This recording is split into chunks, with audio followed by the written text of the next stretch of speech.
जय महाराष्ट्र मालेगावकरांनो, स्वागत आहे तुमचं आपला प्रभाग आपलं विजन या कार्यक्रमामध्ये, जिथं प्रश्न टोकदार पण उद्देश एकच, प्रभागाचा सर्वांगीण विकास. आणि आज त्याच प्रभाग एकच्या सर्वांगीण विकासावर बोलण्यासाठी आज आपल्या कार्यक्रमामध्ये आलेले आहेत प्रभाग एकचे भारतीय जनता पार्टीच्या अधिकृत उमेदवार सौ वंदनाताई महेश वाघ. प्रथमतः ताई, मी तुमचं या कार्यक्रमामध्ये स्वागत करतो. जय महाराष्ट्र. जय महाराष्ट्र. ताई, जसं की तुम्ही आज भारतीय जनता पार्टीच्या तिकिटावर निवडणूक लढवत आहात, बरोबर आहे? तर आज या तिकिटासाठी भरपूर रणधुमाळी सुरू असताना पक्षानं तुमच्यासारख्या एका सर्वसामान्य फाटक्या कार्यकर्त्याला हे तिकीट का दिलं? हा एबी फॉर्म का दिला? खरं तर पक्षाचं तिकीट मिळणं हे खूप कठीण असतं. बरोबर आहे. ते सहजासहजी मिळत नाही, त्याच्यासाठी खूप हे करावं लागतं.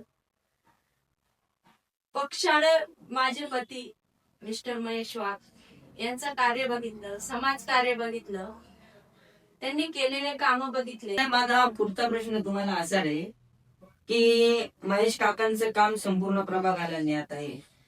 तर समाज कार्य करत असताना तुम्ही त्यांच्या पाठीशी किंवा त्यांच्या खांद्याला खांदा लावून या समाजकारणामध्ये त्यांना भक्कम साथ कशी देत असतात? ते नेहमी समाज कार्यासाठी पुढे असतात.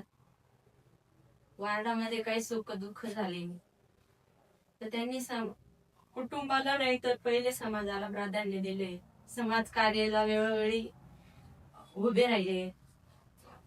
तुम्ही या समाजकारणामुळे तुमच्या परिवाराला वेळ देऊ शकतात का? हो, देऊ शकते. परिवारालाही वेळ देऊ शकते आणि समाज कार्य देखील व्यवस्थितरित्या पार पाडू शकते. या प्रश्नाचं उत्तर द्या तुम्ही की ज्यावेळेस मतदानाची वेळ येईल आणि मतदाता ज्यावेळेस मतपेटी समोर जाईल तर त्यांनी तुमच्या नावापुढे कमळाचं बटनच का दाबावं?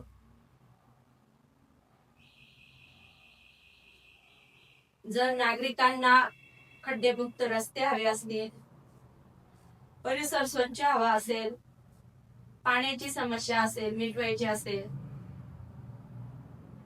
प्रभागाच्या विकासासाठी नागरिकांनी आम्हाला चारही उमेदवारांना समोरील चारही कमळाचे बटन दाबून आम्हाला प्रचंड मतांनी विजय करावा.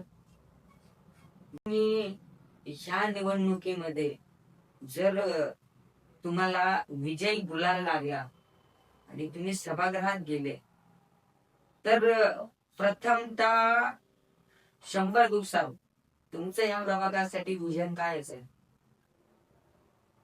सर्वप्रथम नागरिकांच्या समस्या समजून घेऊन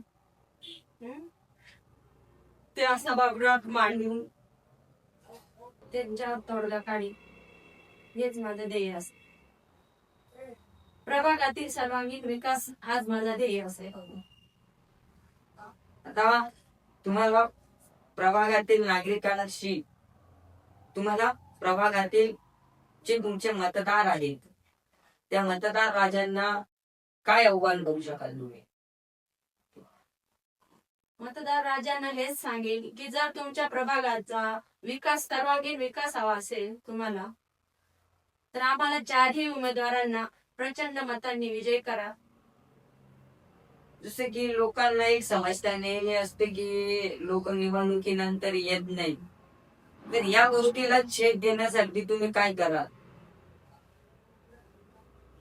नक्कीच आता जर आम्ही प्रचार केला, नागरिकांचा रोष ऐकून घेतला, हे जे मागील नगरसेवकांकडनं झालं नाही ते करण्याचा आम्ही प्रयत्न करू. नागरिकांचा समस्या सोडून घेऊ. आजचा प्रश्न असा राहील की प्रभाग 1 मधील नागरिकांना तुम्ही काय आव्हान कराल? नागरिकांना जी समस्या असेल, रस्ते, नळ, पाणी, खड्डेमुक्त रस्ते, स्वच्छतेची समस्या, जर या सर्व गोष्टींचं निवारण होत असेल तर मायबाप जनतेला एकच विनंती आहे की आम्ही भारतीय जनता पार्टीचे चारही उमेदवारांच्या नावासमोरील कमळाचे बटन दाबून आम्हाला चारही उमेदवारांना प्रचंड मतांनी विजय करा हीच नम्र विनंती. धन्यवाद ताई, तुम्ही तुमचा लाख मोलाचा वेळ काढून आमच्या या कार्यक्रमामध्ये आलात त्याबद्दल मी तुमचे आभार मानतो. धन्यवाद.